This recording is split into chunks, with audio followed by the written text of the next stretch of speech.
Hello, I'm Grace, and I'd like to tell you about my challenging marriage. It all started 5 years ago. When I met Thomas, it set the stage for a journey I never anticipated. I was excelling in my career as a senior marketing manager at a prestigious tech company, a job that brought immense satisfaction and a handsome salary. I was the breadwinner of our household for a while, as Thomas faced intermittent unemployment. Thomas was pursuing his dream of becoming a writer, and I was his biggest cheerleader. He had a charm that could make anyone smile, and writing was his passion. I believed he would make it big someday. Despite my own demanding career, I made sure to support his dream all the way. We often stayed up late, discussing the life we were going to build together. Thomas sometimes took odd jobs to help out, but I always told him not to worry. I was happy to support us while he figured things out. We had unshakable faith in each other's dreams and were ready to ride the ups and downs together. Now, let me tell you about Mary, my sister-in-law who lived in the captivating city of Auckland, New Zealand. While we weren't extremely close, I considered her part of our extended family. Thomas had always been fond of his little sister despite their age gap. She was only 23. Thomas often shared stories of their childhood, showing how deeply he cared for her. Though Mary and I hadn't formed a particularly tight bond, I cherished the moments we shared during family gatherings. She had a youthful zest for life. Mary's decision to study abroad was a bold one, and everyone supported it. One evening, after a grueling day at the office, I came home with aching feet, ready to relax. But Thomas, with his cheeky smile, had other plans. "Grace, there's something I need to discuss with you," he said. "Of course, Thomas. What's on your mind?" "It's about Mary. Her health has taken a serious hit, and the medical expenses in Auckland are astronomical. She reached out to me for help. Can we send her some money?" "Absolutely, Thomas. What happened to her?" "She's been dealing with some stomach issues, and the doctors are running tests to figure out what's wrong." "Oh no, poor Mary. We'll definitely help her." "Thanks, babe. I hate to burden you with this, but she's my sister, and I can't stand the thought of her suffering. You know I've been between jobs for a while now, and my savings are running low. Mary just graduated and is actively looking for a job, but it's not easy for her in her field. Family comes first, Thomas, and we'll make sure she gets the help she needs." "How much does she need?" "Just $5,000. I know it's a lot. We'll tighten our belts if we have to. It's the least we can do." "You're amazing, Grace. I promise I'll pay you back as soon as I find a stable job. I hate that it's come to this, but I'm so grateful for your support." "Don't worry about paying me back, Thomas. Family sticks together no matter what." Without a second thought, I agreed to send the money. It was a decision made out of love, compassion, and a belief that family always comes first. I saw the genuine concern in Thomas's eyes for his sister's well-being and couldn't bear to see him burdened by worry. After all, what good was the money? I earned it. If I couldn't use it to help the people I cared about the most, then what was the point? I have always believed that wealth holds no real value unless it's used to make a positive impact on the lives of those you love. It wasn't about the amount or the inconvenience, it was about standing by Thomas's side and showing solidarity with his family. So, I transferred the money to Mary. Little did I know that this simple act of generosity would trigger a series of events that would turn my life upside down. A few weeks later, Thomas informed me that his mom, Charlotte, was making a spontaneous trip to Auckland to be with Mary. He explained that Charlotte was deeply concerned about her daughter's health and that he needed to drive her to the airport. As soon as I heard this, I knew I wanted to accompany them. I wanted to meet Charlotte before her flight, offering her some support and comfort during this stressful time. Even though Thomas said I didn't need to, I insisted. "So, Thomas, How's Mary doing? What's her exact diagnosis? Well, it's a bit complicated, Grace. She's been having these stomach issues, and the doctors are still trying to figure it out. Yes, dear, Thomas chimed in. They haven't pinpointed the exact cause yet. It's been quite a struggle for her. Stomach issues. That sounds vague. But she's been going to the doctor regularly, right? Oh yes, she's seen a few specialists, but they haven't concluded anything yet. It's been frustrating. Darling, we are hopeful she will get better soon. I'm going there to take better care of her. That's all a mother can do, you know. I hope so too. It's just strange that it's been a while and they haven't reached a diagnosis yet. For someone as young as her to have such issues. Let it go, Grace.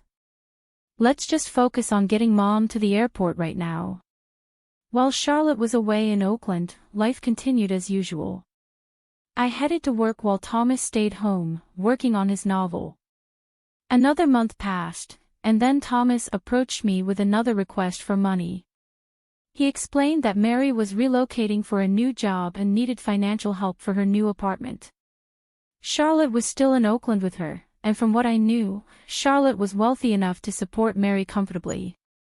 Despite my doubts, I couldn't bring myself to question Thomas's family. I quietly sent Mary the requested $33,000, hoping this time it would truly benefit her. But then, a week later, Thomas dropped a bombshell that left me utterly flabbergasted. Grace, I need to ask you for something. Something big. What is it, Thomas? I need you to send my sister $50,000. $50,000. Thomas, that's half of my annual salary. Why on earth would Mary need that much money? Mary's health is deteriorating rapidly. It's a serious stomach condition, and the doctor recommends surgery. She's in pain, and we can't wait any longer. I get that, Thomas, but why can't you just tell me exactly what's wrong with her? It's so frustrating not knowing. You're always so vague about it. And why couldn't Charlotte help with the $3,000 last time? First, it was for a diagnosis, then an apartment, and now a surgery. Charlotte has her own expenses, Grace. She's been helping Mary too, but this situation is just beyond what any of us expected. I understand, but it's just so hard to keep giving money without knowing where it's going. It's complicated, Grace. I wish I could explain it better, but it's a medical thing, and Mary's privacy matters too. I'm not asking for every detail, just something more than some stomach issue, Thomas. Grace, please, this is about her life. I can't believe you're questioning this. I'm not questioning Mary's health. I just want some proof. You think I would lie about my own sister's health? I cannot believe you're being so heartless about this. I am not being heartless, Thomas. I am scared. I need to protect our future too. I can't drain our savings without knowing more. You know what, Grace? If you can't trust me on this, maybe we don't have a future together. I wouldn't want a divorce if you don't help me. Are you seriously threatening me with divorce over this? I thought you would support me when my family needs it the most. I want to support your family, but I also need to know I'm not being taken advantage of. If you won't share the truth, I can't keep sending money blindly. You're unbelievable, Grace. Fine, do what you want. But remember, you are making this choice. Don't go around telling everyone that I left you when it's completely your fault. I plopped down on the couch, feeling the weight of Thomas's request pressing on me. Thoughts swirled in my head like a blender on high speed. Why all the secrecy?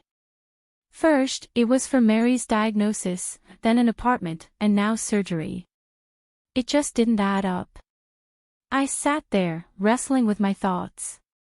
On one hand, there was my undying love for Thomas. I didn't want to see him hurt or upset, and family always came first for me. But on the other hand, something just didn't feel right. I needed some proof, some clarity, but all I got were vague explanations. In the end, my love for Thomas and my sense of family loyalty won out. I made the payment to Mary. She texted me a thank you note. As the sun rose the next morning, I broke the news to Thomas. "I'm sorry for doubting you, Thomas. I transferred the money to Mary." "You did, Grace. You are the best. I'm sorry for last night. The divorce thing just came out of my mouth. I didn't really mean it. No matter how hard I tried to play along, something just didn't sit right. Even after sending Mary the money, I couldn't shake the feeling that there was more to the story than met the eye. Thomas had threatened me with divorce the previous night, but once I sent the money, he transformed back into Mr. Charming. I couldn't ignore it. Why all the secrecy about Mary's health?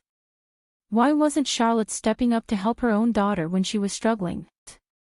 It was a blast. Jenny wore this stunning red dress that would make anyone jealous. You know, the usual stuff, food, gossip, and a lot of dancing. Typical Jenny, making an entrance. Why weren't you there, by the way? Actually, that's what I wanted to talk to you about. Thomas and I had a fight. No way, Grace. What's going on? Well, you know my sister-in-law Mary in New Zealand, right? She's been asking for money, claiming it's for her health issues. Yeah, I remember seeing her at your wedding. She was just a kid then. What's her deal? Something feels off. I sent her some money before, but now she's asking me to send a huge chunk of my salary, and he threatened to divorce me if I didn't. That does not sound right. That was a shitty move on Thomas's part. Did you try talking to Mary directly? I did. I left her a few texts, but she was so vague about it. She just thanked me for the money and stuff. I don't know much about her anyway. You know, sometimes people spill more on social media than they intend to. Have you checked Mary's profiles? What's she up to? Mary isn't exactly on Facebook or Instagram. She's always been quite private. That is strange for a 23-year-old not to have any social media presence. Let me put my stalking skills to use. I took a quick break to grab the blueberry muffins and coffee we ordered from the counter, hoping to ease the tension. When I returned, Amon's face looked like she had seen a ghost. I leaned in and couldn't help but ask, "What's got you looking so shocked? Isn't this Mary? There she is on Instagram. Strange how I couldn't find her at first." Well, maybe she blocked you. Why would she do that? Take a look at her account. You're not going to like what you see. I started scrolling through Mary's Instagram, and, Manny, you will not believe this, Mary was at a Dua Lipa concert just a week ago. What on earth is going on? Not to mention how expensive those front row tickets would be. My heart sank as I scrolled through Mary's Instagram profile. There she was, living a life that seemed far from the struggles Thomas had described: fancy restaurants, designer bags and clothes, trips to Europe, and photos with internet personalities. Nothing about her life appeared to match the dire situation Thomas had painted. The final blow came when Amoni opened her Instagram story, showing Mary having a luxurious lunch with Charlotte at an upscale restaurant just 4 hours ago. Her follower count stood at around 20,000, a number that made her a budding Instagram influencer. How could someone with such a substantial online presence, who seemed to enjoy a life of luxury, be in financial straits as Thomas had claimed? Girl, she's flaunting a Gucci bag, and your husband claims she's broke. You'll definitely need to have a serious talk with Thomas, Amoni remarked. You're right, Amoni.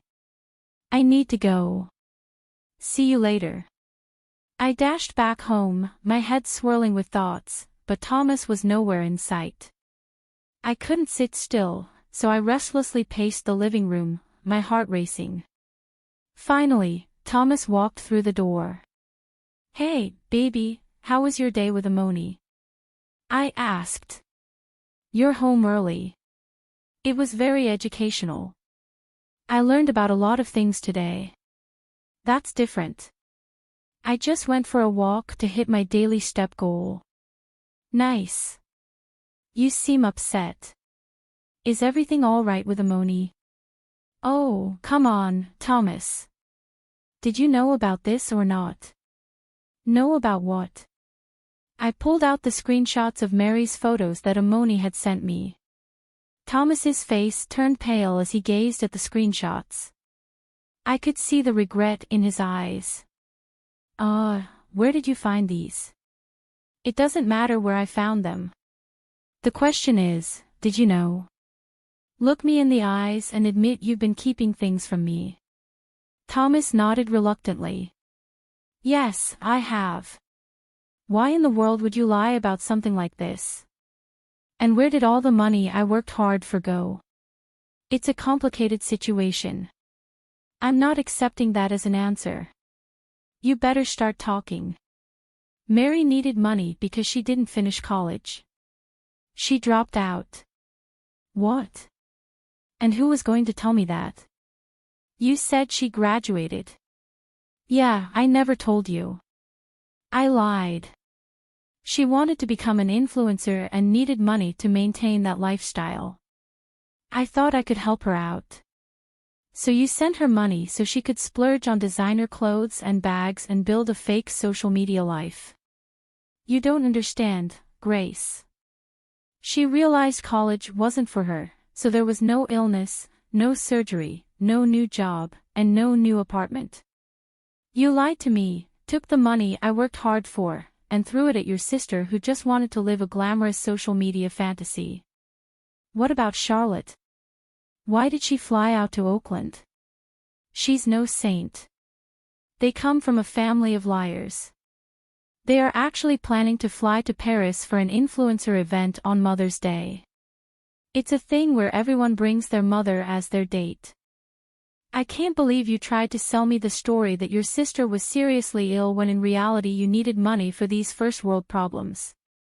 Please forgive me, Grace. And then you threatened to leave me, huh?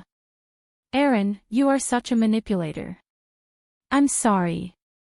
I seriously did not mean it, babe. Please, can I do anything to make it up to you? You want to make it up to me? Okay, let's divorce. You can't be serious. Yes, you threatened me with divorce, but you know what? Now I genuinely desire a divorce. Life got really messy at home. Thomas and I were living in different corners of our own house. I needed a break from more than lies, so I booked a flight to my parents' place. My flight was in 2 days, but just when I thought things could not get crazier, Mary herself rang me up one morning as I was having my coffee. I stared at my phone, wondering what on earth she wanted. Finally, I answered, Grace, you must listen carefully. You have no idea what you're getting yourself into. Mary, what are you talking about? If you think about divorcing Thomas, it won't end well for you. You'll regret it. I can't keep sending you money for your so-called needs. You don't understand the situation, Grace. I have plans, and they involve you staying married to Thomas. The moment she started talking, I had this brilliant idea. I activated the recording feature on my phone, making sure to capture every word she said. You have no choice, Grace. Be a supportive sister-in-law or face the consequences. Threats won't change my mind. You think you can just walk away, Grace? You have no idea who you're dealing with. If you dare to divorce my brother, I'll make sure your life becomes a living hell. I have ways and connections you can't even imagine. Well, Mary, it seems like you have your bag of threats, but I have something too. You see, I've been recording this entire conversation. You can't be serious. Oh, but I am. And now I'm giving you 1 month to return every cent you took from me. Otherwise, say goodbye to that online empire you were trying to build. I'll leak this recording to make sure each one of your followers hears the truth. Grace, please don't do something drastic. Okay. Just give me some time, and I'll pay you back. I promise. 1 month, Mary. Don't test my patience again. In the end, I did get the money back from Mary. She wired it to my account a day before the 1-month deadline expired. Thomas and I, well, we couldn't fix what was broken. So, I went ahead and filed for divorce, which, let me tell you, was not a walk in the park. But hey, sometimes you have to do what is right for you. Being single again has its perks. Work is more exciting, socializing is a blast, and I'm living life on my own terms. I bought myself a new apartment, a place I can call my own.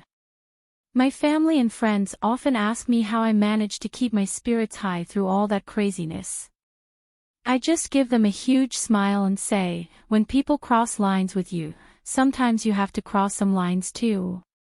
Don't play the victim. Take control of your life and your happiness.